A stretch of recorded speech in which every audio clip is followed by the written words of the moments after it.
uykumu getirdi vallahi. İyi.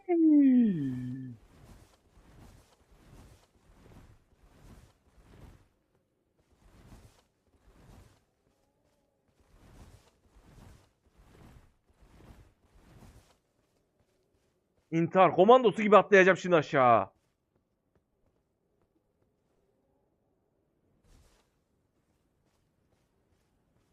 Süper kahramanın işi yaptık.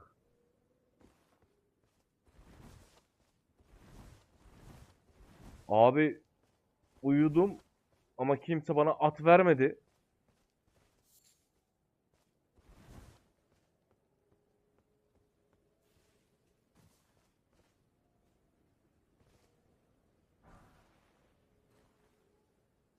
Altın rün.